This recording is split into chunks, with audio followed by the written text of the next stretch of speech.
Pemirsa, Barreskrim Polri telah memeriksa ratusan saksi terkait kebakaran Kejaksaan Agung. Salah satu yang diperiksa adalah pejabat Kejaksaan Agung. Mabes Polri telah memeriksa 105 orang sebagai saksi kebakaran di Gedung Kejaksaan Agung Republik Indonesia, namun belum mengungkap penyebab insiden kebakaran yang terjadi pada 22 Agustus lalu. Pihak-pihak yang telah diperiksa Polri antara lain 20 petugas kebersihan, 54 orang office boy, 10 orang pengamanan dalam, 5 pejabat Kejaksaan Agung, 7 pihak swasta dan 2 teknisi. Keterangan ratusan saksi tersebut nantinya akan dicocokkan dengan hasil uji laboratorium forensik untuk mengungkap penyebab pasti kebakaran.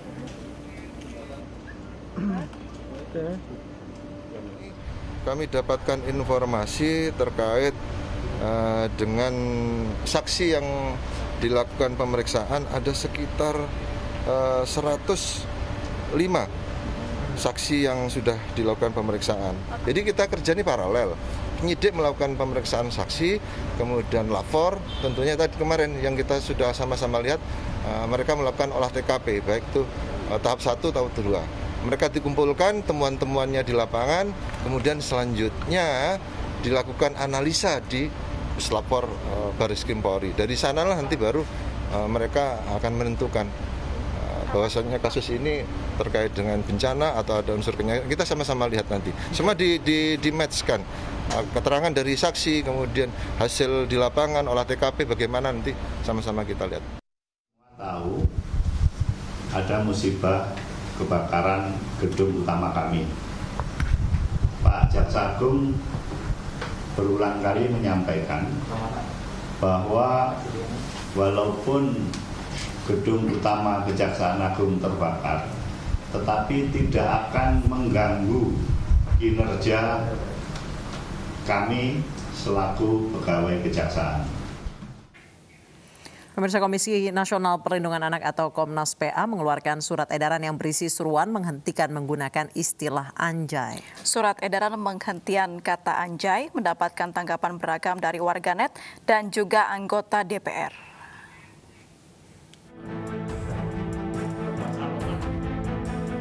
Komisi Nasional Perlindungan Anak atau Komnas PA mengeluarkan surat edaran yang berisi seruan menghentikan penggunaan istilah anjay.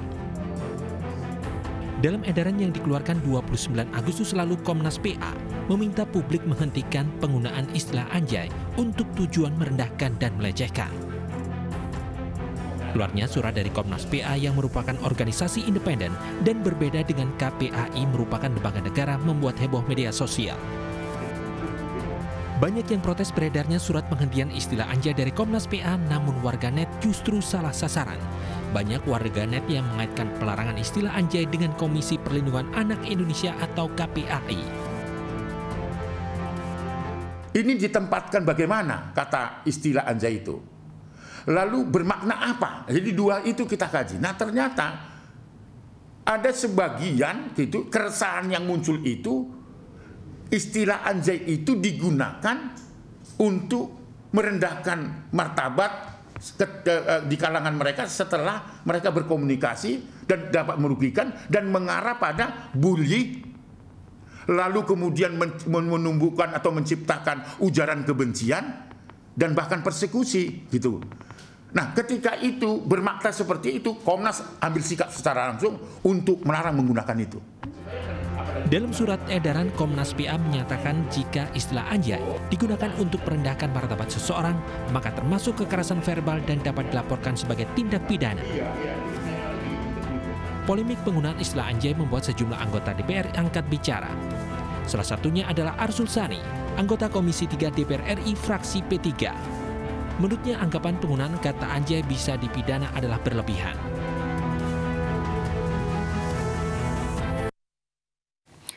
Dan pemirsa, untuk membahas lebih dalam polemik kata anjay di kalangan masyarakat sudah bergabung bersama kami Ketua Umum Komnas Perlindungan Anak Aris Merdeka Sirait dan anggota Komisi 3 DPR RI fraksi P3 Arsul Sani. Selamat sore, Assalamualaikum Bapak-Bapak. Waalaikumsalam warahmatullahi wabarakatuh. Selamat sore. Baik, saya ke Aris terlebih dahulu. Pak Aris, mengenai kata anjay yang dilarang ini, pendapat Anda seperti apa? Sebenarnya maknanya apa sih Pak kata itu sampai akhirnya dimasukkan dalam diksi yang menghina gitu? Iya, jadi ini latar belakangnya berawal dari keresahan masyarakat yang disampaikan lewat IG-nya Komnas Perlindungan Anak, FB-nya, dan media-media lain yang seringkali kita pakai untuk menerima pengaduan masyarakat. Masyarakat minta Komnas Perlindungan Anak untuk memberikan pengertian apa itu sebenarnya kata anjay itu, karena itu sudah meresahkan di kalangan rumah tangga, lingkungan sosial khususnya di Jakarta lewat media sosial. Nah, secara singkat kita langsung menyelidiki atau mencari tahu apa kata anjay itu. Nah, ternyata ada kaitannya dengan kata mengungkapkan satu atau menyebut satu binatang, katakanlah anjing seperti itu. Nah, kita kaget. Lalu kemudian kita lihat penggunaannya itu justru ada yang sampai merendahkan martabat, mendukung memunculkan atau ujaran kebencian, persekusi dan sebagainya. Oleh karena itu kita akhirnya mengambil sikap karena kehadiran Komnas Perlindungan Anak sejak tahun 98 itu adalah untuk melakukan pembelaan terhadap anak-anak. Tidak mungkin juga memidanakan anak-anak. Tetapi karena DPR sudah menghasilkan atau membuat undang-undang perlindungan anak di mana bentuk kekerasan itu didefinisikan ada 3, satu bentuk kekerasan seksual, fisik maupun verbal. Nah, yang terjadi adalah jika, sekali lagi, jika kata atau istilah anjay itu merendahkan martabat kemanusiaan, memunculkan ujaran-ujaran kebencian dan menimbulkan rasa sakit hati di dalam definisi Undang-Undang 35 tahun 2014 yang dilahirkan oleh DPR, setiap orang itu dinyatakan kalau melakukan tindakan merendahkan martabat, serangan, kekerasan dan memenuhi unsur dari Undang-Undang 35 tahun 2014 atas perubahan dari Undang-Undang 23 tahun 2002, tidak ada toleransi sekalipun anak-anak yang melakukan, apalagi orang dewasa, itu dapat dipidana. Hanya saja kalau anak yang melakukan tindak pidana itu penyelesaiannya bukan ada otomatis pemidanaan dalam arti penyelesaian dalam kerangka memidanakan anak, tetapi dia bisa dikenakan tindakan. Jadi sangat aneh misalnya kalau misalnya kita dinyatakan bahwa memidanakan anak, tidak. Karena Komisi Nasional Perlindungan Anak justru membela kepentingan anak. Nah, istilah anjay itu ternyata setelah diselidik masih menggunakan kata binatang seperti anjing. Nah, kalau itu sekali lagi mohon maaf saya harus jelaskan, kalau misalnya kata anjay dengan fenomenal yang baru sekarang, kata itu adalah sebagai bagian dari tidak ada hubungannya dengan sebutan anjing tadi, tetapi dia kagum, salut ya terhadap satu idola yang orang yang menyebutkan, itu adalah hak ekspresi dari masyarakat, tidak apa-apa, gunakan itu. Tetapi kalau itu memunculkan, merendahkan martabat, kemudian kekerasan, membuat sakit hati, dan memunculkan nilai ujaran-ujaran kebencian dan persekusi, tidak ada alasan apapun bagi Komnas Perlindungan Anak harus dihentikan. Itu loh, harus dihentikan. Jangan menggunakan kata-kata yang baru itu yang justru tidak mendidik masyarakat. Seharusnya DPR harus mendukung Komnas Perlindungan Anak, bukan dinyatakan lebay.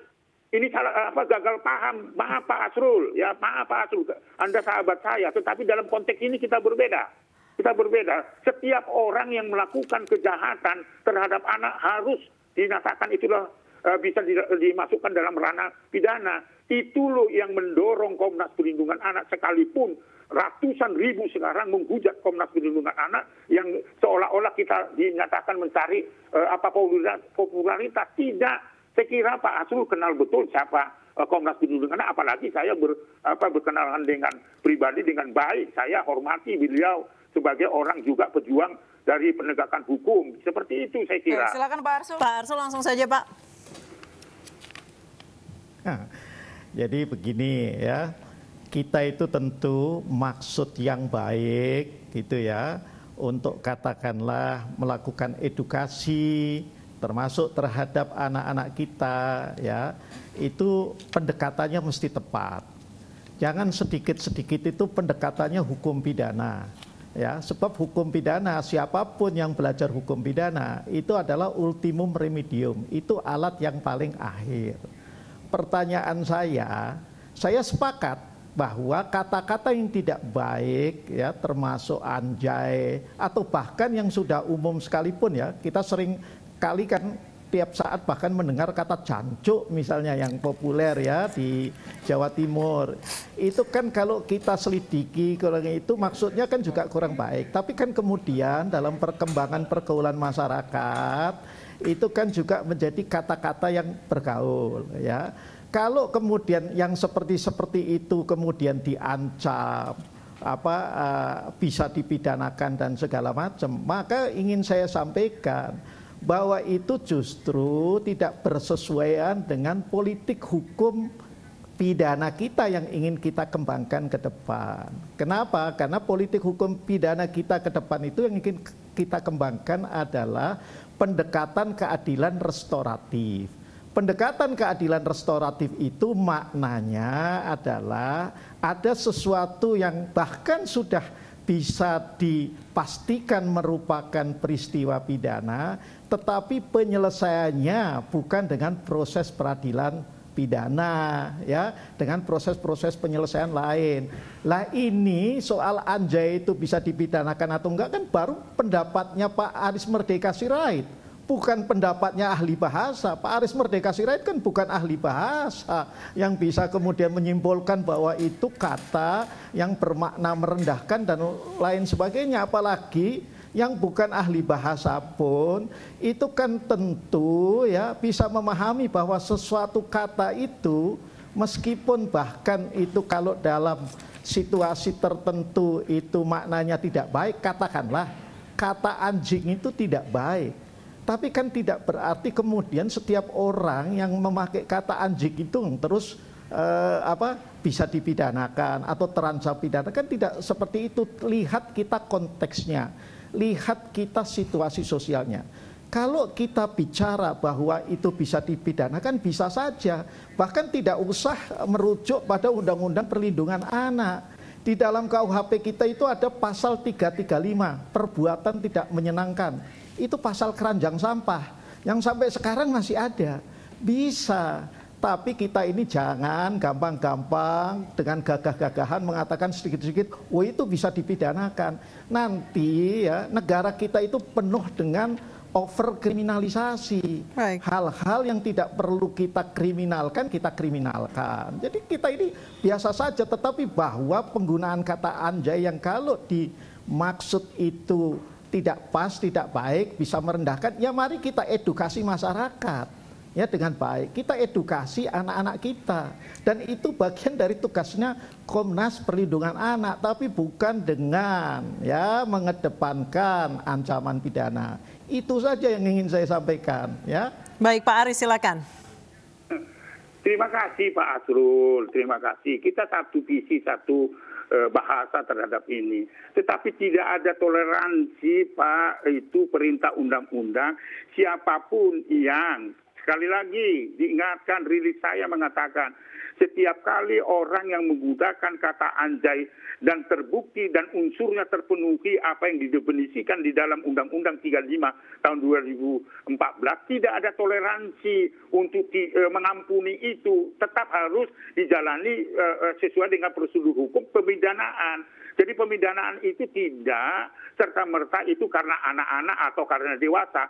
Kalau anak-anak melakukan tindak pidana itu, saya kira Pak Asrul juga tahu, itu pendekatannya berbeda dengan orang dewasa. Nah kalau orang dewasa dipidanakan dalam kasus kurungan, kalau anak-anak mungkin diberikan tindakan teguran dan dikembalikan kepada orang tua supaya anak tidak menjadi perilaku mempunyai nilai menanamkan rasa kebencian begitu loh. Saya kira nggak ada masalah karena tugas Komnas Perlindungan Anak didirikan sejak tahun 98 itu bukan memidanakan anak, justru melindungi anak. Namanya juga Komisi Nasional Perlindungan Anak. Saya kira nggak ada perbedaan di situ. Tetapi tidak ada toleransi jika, sekali lagi jika unsurnya terpenuhi, merendahkan martabat orang lain, merugikan orang lain, Maka mari bersama-sama kita menegakkan ini, itu loh. Baik, fungsi Pak Aris, dari ini Komnas intinya Perlindungan adalah kalimat Anaknya ini, gitu. Kalimat anjay ini akan dimasukkan dalam kosakata bahasa kasar seperti itu ya Pak ya? Ya, karena seperti yang saya katakan tadi, selidik punya selidik, artinya seolah nyata-nyatanya itu mengganti kata anjing menjadi anjay gitu loh. Karena sebelumnya kata Pak Asrul ada kata-kata yang sama di kampung saya misalnya. Jika kata anjing itu tidak mengartikan secara fisik mengganti kata baru anjay, sebenarnya substansinya adalah kata anjing di kampung saya. Kalau memuji orang karena dia kagum, anjay kalau di sini. Kalau di kampung saya, anjing juga dia. Nah gitu loh. Oh, anjingnya sudah datang. Nah, misalnya kayak gitu. Itu pujian seperti kata Pak Asrul tadi. Danco misalnya.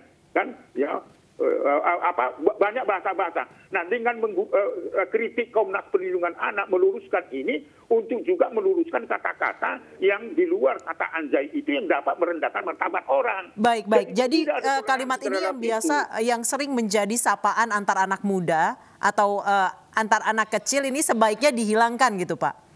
Ya, saya kira itu. Jadi kita tidak toleransi dengan masih ada kata-kata mantap, keren. Kenapa kita mengucapkan kata salut ya? Kenapa kita mengganti kata anjay, tetapi berkonotasi ada kata anjing itu, gitu loh. Itu baik. yang tidak bisa, karena banyak ibu-ibu yang tanya. Kalau kata Pak tersebut merupakan bagian dari adat atau tradisi atau kebiasaan daerah suatu daerah, seperti apa Pak Aris? Kalau itu unsurnya 35 Undang-Undang Perlindungan Anak maupun undang-undang lain, itu harus ditiadakan.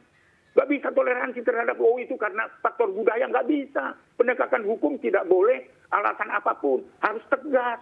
Harus tegas. Komnas tidak akan mundur. Sekalipun ratusan ribu menghujat Komnas. Nggak masalah. Karena itu tugas tanggung jawab Komnas. Itulah resikonya. Termasuk Mari bahasa dengan Komnas. kotor dari daerah, begitu dengan bahasa yang tidak baik dari bahasa daerah, begitu ya Pak Aris ya? Iya, kalau unsurnya terpenuhi merendahkan martabat. Nggak bisa kita merendahkan martabat seseorang. Baik, Pak Arsul. Pak Arsul silakan Pak Arsul. Ya, jadi kalau tujuan mulia Komnas ya agar anak-anak kita santun, agar anak-anak kita bertutur kata dengan pilihan-pilihan kata yang baik, saya kira kita tidak berbeda ya. Yang kemudian kita barangkali berbeda sudut pandang adalah pendekatan yang harus dikedepankan ya ketika katakanlah kemudian ada anak-anak kita, kaum milenial kita terus menggunakan kata anjay atau masih menggunakan kata anjay.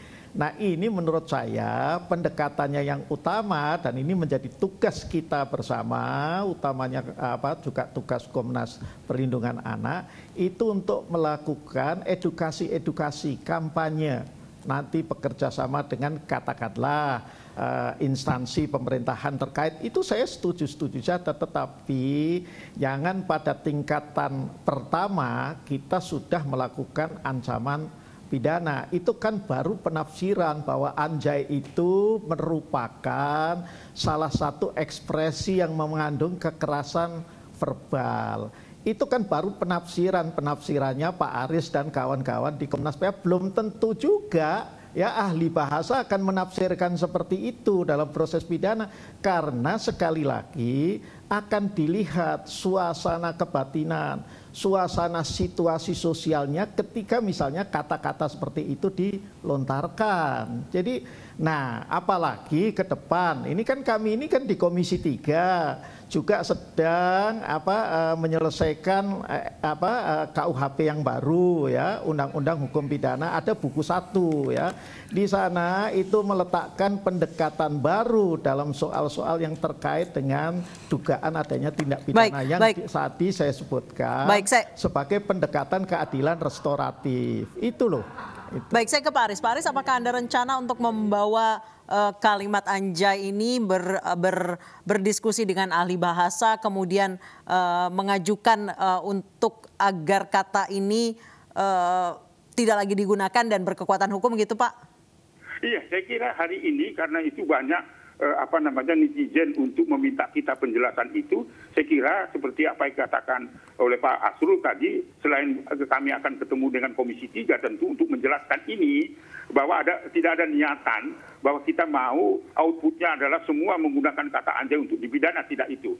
Tetapi juga kita berencana, tadi sudah berdialog di salah satu stasiun televisi, kita akan coba mengagendakan untuk bertemu dengan ahli bahasa, gitu ya, supaya jelas dan terang benderang.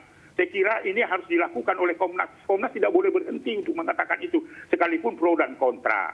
Itulah kehadiran Komnas. Saya kira terima kasih Pak Asrul. Kita tidak mengedepankan pemidanaan, tidak itu. Saya selalu menggunakan jika, itu bahasa hukum. Jika itu praduga tak bersalah, belum tentu itu terjadi. Tapi jika itu memenuhi unsur yang didefinisikan di dalam Undang-Undang Perlindungan Anak, khususnya pasal 81 dari Undang-Undang 35 tahun 2002 atas perubahan Undang-Undang 2002 tahun 2000 tentang perlindungan anak, tentu dengan masukan dari ahli hukum, termasuk Pak Asrul, Sani, termasuk secara khusus adalah ahli bahasa. Saya kira kita terbuka dengan itu. Ada rencana Pak Arsul akan diadakan rapat dengar pendapat mengenai aspirasi ini? Saya kira saya akan meminta itu karena yang berhubungan dengan itu adalah Komisi 3 dengan Komisi 8. Saya kira kita akan silakan Pak Arsul. Ya, tentu nanti kalau teman-teman Komnas Perlindungan Anak ingin mengadakan rapat dengar pendapat umum dengan Komisi 3, ya tentu kami terbuka lah ya, elemen masyarakat lain saja kita buka, apalagi komisi-komisi yang memang punya peran di dalam ikhtiar melindungi anak, ini juga harus kita akomodasi lah. Baik, terima kasih Pak Asrul. Baik, terima kasih Pak Arsul dan juga Pak Aris sudah bergabung dan berbincang bersama kami di Ayu Sore. Sehat selalu Bapak-Bapak, selamat sore.